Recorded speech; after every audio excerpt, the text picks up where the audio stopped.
On a la chance ce soir d'avoir sur le des équipes les plus en forme en Europe, puisque la palme elle est déjà pour Paris. Paris est invaincu depuis 5 mois, toutes compétitions confondues. Ça fait depuis début novembre et 27 matchs que le PSG n'a plus perdu. Elle est un peu moins importante, la série barcelonaise, mais les joueurs de Xavi sont vaincus, eux, depuis 11 matchs, depuis fin janvier. Et ça coïncide avec l'annonce du départ de Xavi. Depuis qu'il a annoncé son départ, le Barça n'a plus perdu. Ça a libéré tout le monde. Il y avait beaucoup de spéculations sur les choix de Luis Enrique ce soir sur le 11 de départ du Paris Saint-Germain. Ce qui est bien avec lui, c'est qu'il y a toujours du suspense. Il y a toujours des choses à dire avant, à spéculer.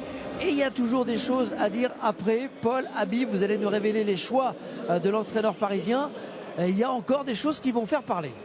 Il n'a pas dérogé à la règle, Luis Enrique, et il a décidé de nous sortir une nouvelle surprise de son chapeau pour ce quart de finale aller de Ligue des Champions face au FC Barcelone. On avait une interrogation majeure à Dubaï, c'était qui allait prendre la place d'Achraf Hakimi sur le côté droit de la défense du Paris Saint-Germain. On rappelle que Achraf Hakimi est su. C'est Marquinhos, le capitaine emblématique du PSG, qui va figurer à cette place-là. Mais Warren Zaïre-Emery, côté parisien, il n'est pas au milieu de terrain.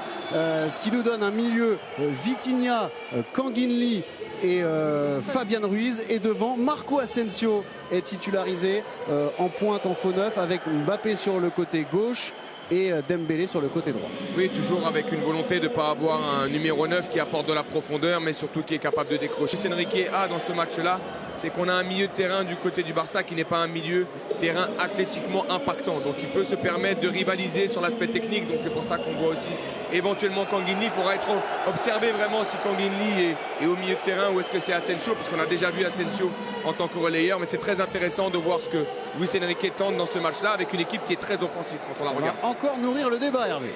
Ouais, beaucoup de choses à dire et puis attendre certainement l'animation parce que la composition que vous venez de nous donner, l'identité en tout cas des 11 joueurs ne nous délivre pas totalement l'animation. On va essayer de parler de ligne par ligne. Asensio, est-ce que vous le voyez plutôt en faux neuf à la place qu'on imaginait pour Dembélé ou plutôt au milieu de terrain? Non, moi je le vois plutôt en faux neuf. Je trouve que ce rôle lui va bien, il l'a déjà eu aussi avec Luis Enrique.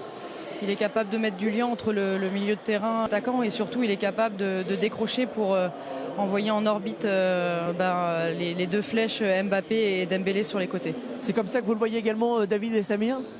Moi je pense que c'est une très bonne composition. Il y a de la technicité au milieu de terrain. Le fait de mettre Asensio, bien évidemment, c'est un registre différent.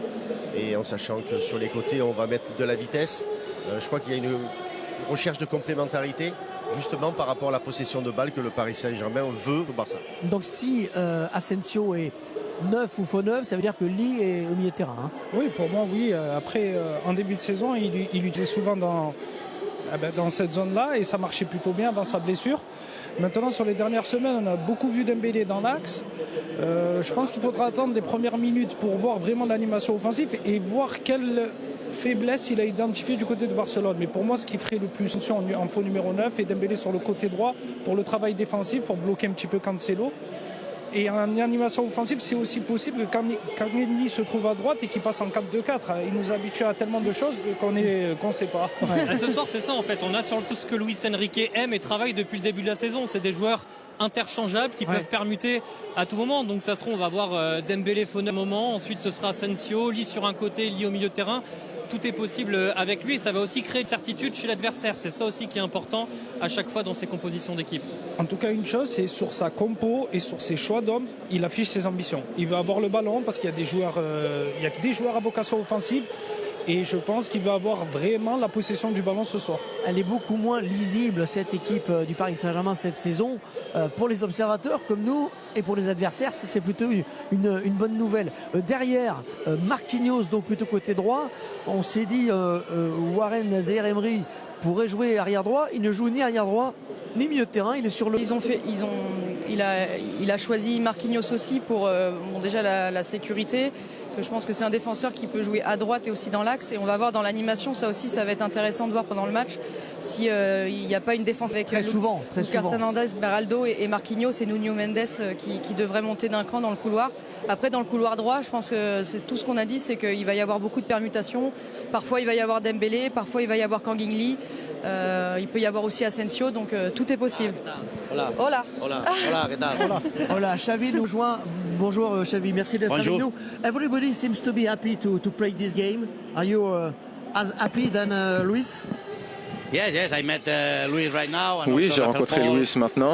Joaquin, yes, we have a very good Rafa Paul, relationship. Joaquin, on a une très bonne with relation. me. Happy to, Donc je suis très to heureux, see them and heureux yes, de les voir. today we have a incredible game. Et oui, ce soir il y a un incroyable draw for match. us.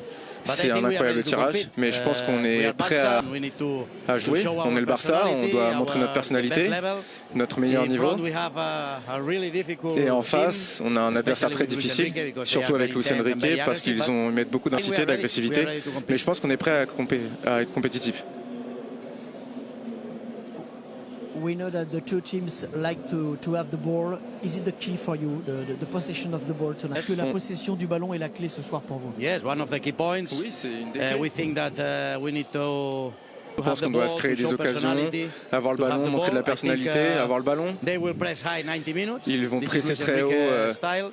pendant But I think 90 we are minutes, c'est le ready, style de Luis Enrique, mais je pense qu'on est prêt. this high pressure. So, On est prêt à yes, vivre cette today pression. is a game of personality. Oui, ce soir ce sera un match avec de la personnalité. Thank you very much. Pleasure. Have a good Thank match. you. Thank you very much. Have a good game. Xavi en direct dans le canal Champions Club qui va saluer David Ginola, qui va saluer Buenas Samir, tardes. la grande famille des ex-joueurs. Vous parliez de, je ne sais plus de quoi on parlait du coup, mais bon. De Marquinhos sur la Marquinhos. défense à De 3. Zaïre Emery, ouais. Ça fait bizarre de voir Xavi à côté. Hein. Ouais, Marquinhos qui va du coup devoir devenir ce soir le joueur officiellement qui a le plus porté le maillot du Paris Saint-Germain dans l'histoire du club. 436e match pour Marquinhos qui bat donc le record de Jean-Marc Pilorget, défenseur central comme lui dans les années 70, enfin 80, 90. 11 ans de présence au club pour Marquinhos qui avait marqué lors de son tout premier match. Et c'était d'ailleurs en Ligue des Champions. C'est le petit clin d'œil de la soirée. Paris FC Barcelone, le match que tout le monde attend, le match qui va se débuter dans quelques minutes. Donc là, on voit que les deux équipes sont dans les dernières phases de leur préparatifs pour ce match. Et on a vu la rencontre entre Xavi et Luis Enrique. Chacun parle positivement de l'autre. Donc on se voit bien qu'il y a un respect mutuel entre ces deux entraîneurs parce que on sait juste que Luis Enrique a passé par Barça et c'était le dernier entraîneur qui avait gagné la LDC, la Ligue des Champions avec FC Barcelone en 2015. Donc on s'en rappelle bien avec ce Barcelone qui était très très fort avec la présence de Neymar, Suarez, Messi. C'était vraiment le trio très très fort à cette époque. Et il y avait Xavi et Iniesta au milieu du terrain, au milieu. Donc ces deux entraîneurs se respectent et chacun d'eux parle bien de l'autre et tout. Donc ce sont les Catalans, c'est la famille et voilà, ce sont les Barcelonais, les Blaugrana. Donc Paris actuellement pour le classement, on a vu qu'il y aura Asensio et il n'y aura pas Gonzalo Ramos ni Kolo Muani pour le début de rencontre. Donc est-ce un très bon choix pour cet entraîneur? Donc c'est à voir. Asensio, c'est un joueur qui a de l'expérience et il a tant de fois rencontré cette équipe barcelonaise.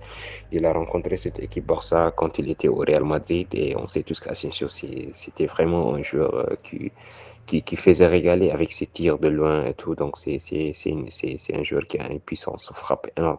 Donc à moins d'occasion, il peut marquer un but. Donc il y a aussi Mbappé et Dembélé comme flèche. Donc comment ça va se passer, l'animation de cet effectif, comment ça va se passer? Parce qu'on n'a jamais vu l'entraîneur mettre un classement pareil parce que souvent c'est Mbappé avec un attaquant ou bien c'est Barcola avec Kolo Muani et tout. Donc là, Dembélé, c'est le match attendu pour lui parce qu'il est tout récemment, il a quitté le Barcelone et tout. Et c'est le joueur il a fait 5 ans dans cette équipe de Barça et il y a certains qui disent qu'il a prouvé et qu'il a fait une bonne, comment dirais-je, il a fait de top performances au Barça, mais il y a d'autres aussi qui le critiquent toujours parce que Dembélé, on sait tous que c'était pas un joueur régulier et il se blesse souvent. Donc là, avec Paris, depuis qu'il est là, il se blesse pas, il est constant, il fait des bons matchs sur le côté avec Hakimi et tout. Donc c'est vraiment un très bon joueur jusqu'à présent avec Paris. Bien vrai qu'il ne marque pas les occasions parce qu'on sait tous que Dembélé, son qualité première, c'est pas de marquer des buts, mais c'est de faire la différence et d'amener le danger. Voilà, donc c'est ça Dembélé. Et aujourd'hui, face à lui, au Barcelone, il y aura Cancelo qui est aussi un très bon joueur au niveau de Barcelone. C'est un joueur qui a vraiment prouvé à très très haut niveau parce qu'il était à Manchester City, il a passé par le Bayern. Donc c'est un joueur aussi qui est expérimenté, qui a du vécu.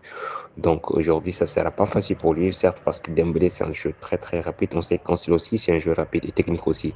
Voilà, donc c'est le mano à mano sur ce côté. Donc Mbappé, quant à lui, il aura affaire avec Araujo parce que je pense que ils vont faire la même chose avec Vinicius. Ils vont essayer de stopper Mbappé, la vitesse de Mbappé avec la présence de Araujo qui va imposer physiquement comme il a l'habitude de faire avec Vinicius. Bien vrai que récemment Vinicius le passait et le faisait des dingueries. Donc là, Mbappé, est-ce qu'il pourra faire quelque chose face à ce jeu? Parce qu'Araujo aussi, c'est un joueur solide et il est très rapide. Donc, vraiment, ce match s'anime, ça va être chaud. Ah, aussi Lewandowski avec Marquinhos, donc ils se connaissent déjà parce que Lewandowski l'avait déjà rencontré la finale de la Ligue des Champions et plusieurs fois aussi Bayern et Paris. On sait que c'était une classique pour la Ligue des Champions. Donc, ce match, c'est vraiment un match attendu. Donc, ça va vraiment jouer dans tous les sens. Donc, restons et voyons ce qui va se passer sur ce match.